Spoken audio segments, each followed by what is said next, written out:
क्या आपने किसी दिव्य मंत्र को अपना प्रभाव दिखाते देखा है?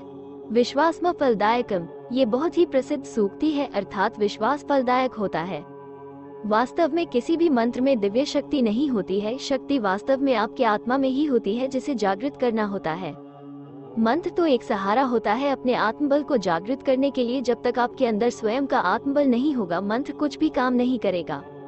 मनुष्य जिस क्षेत्र का अनुगामी होता है, जिस क्षेत्र में वो काम करना चाहता है, उसके लिए उसमें आत्मबल पैदा होना शुरू हो जाता है। आत्मबल को बढ़ाने के लिए वो किसी मंत्र का सहारा ले सकता है, लेकिन ये जरूर जान लीजिए कि मंत्र में कोई शक्ति नहीं होती है। असली शक्ति आत्मा में ही होती है।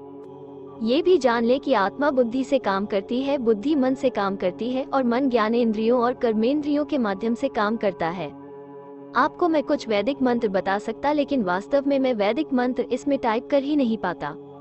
लेकिन आप गायत्री मंत्र का जाप कीजिए, सबसे बड़ा मंत्र तो वही है। संक्षेप में उसका अर्थ यही है कि है परमात्मा हमारी बुद्धि को अच्छे काम के लिए प्रेरित कीजिए। आज फास्ट है कि बुद्धि आत्मा और मन के बीच में एक सेतु का काम करती है और आत्मा का सीधा संबंध बुद्धि से होता है।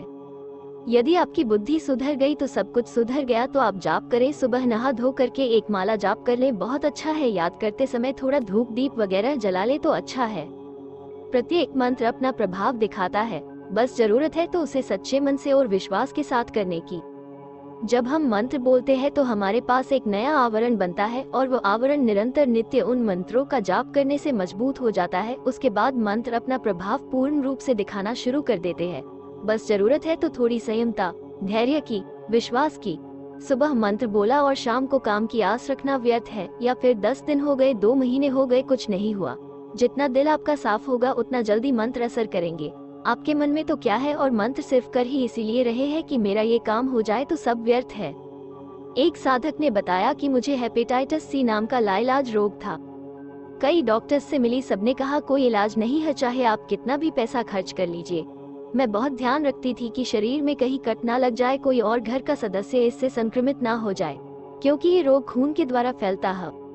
मैं महामृत्युंजय मंत्र का जाप कर रही थी। 60,000 के लगभग पहुंच गया था संकल्प। मैंने 1.25 लाख का ले रखा था। एक बार थोड़ी तबीयत खराब होने पर कुछ टेस्ट कराए, जिनमें लीवर के इन्फेक्शन का भी था। रिपोर्ट आने पर किसी को भरोसा नहीं हुआ। मेरे रक्त में हीसीवी नदारद था। ये असंभव सी बात है। मैं मानती हूँ ये मेरे भोले बाबा की कृपा है मुझ पर। एक अन्य साधक ने बताया कि मेरे जीवन में काफी परेशानी आती है थी, जो लगभग सभी के जीवन में होती है। इसलिए मेरे करियर को एक नई दिशा नहीं मिल पा रही थी, जिसमें बेहद परेशान रहता था। एक दिन किसी गुरुजी ने मेरे को हनुमान चालीसा के 100 पाठ करने को कहा और उनका विधि विधान बताया। उसके बाद मैंने दिल से श्री हनुमान चालीसा के 100 पाठ पूर्ण किया। हनुमान चालीसा में कहा गया है, जो 7 बार पाठ कर कोई छूटे बंदी महासुख हुई। इसलिए मेरे जीवन में काफी बदलाव आ और मैं मानता हूँ कि यह चमत्कार श्री हनुमान चालीसा पाठ और हनुमान जी की कृपा से हुआ।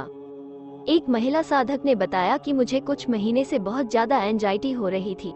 फिर मैंने नहाने के बाद महामृत्युंजय मंत्र और गायत्री मंत्र का जाप शुरू किया। अब उसी दिन से रात को सो पा रही हूँ। यह मंत्र की ही शक्ति है, क्योंकि मैंने कोई दवाई तो नहीं ली थी। ये तो पूरा विज्ञान है, इसमें कुछ भी अंधविश्वास नहीं है। एक साधक ने गायत्री मंत्र के चमत्कारिक प्रभाव को बताया। मैं लगभग 51 वर्षों से गायत्री मंत्र का जप कर रहा हूँ। इसने न केवल मुझे कुसंग और दुर्व्यसनों से बचाया है, मेरे प्रत्येक सांस में, रोम रोम में दिव्य शक्ति का प्रभाव है। ऐसा लगता है मेरे जीवन के प्रत्येक कण में मात्र शक्ति संचरित हो रही है। इससे बढ़कर और क्या प्रभाव होगा। ये सब अलग अलग व्यक्तियों के अनुभव थे, जिन्होंने स्वयं मंत्र जाप किया और मंत्रों का चमत्कारिक प्रभाव को महसूस किया।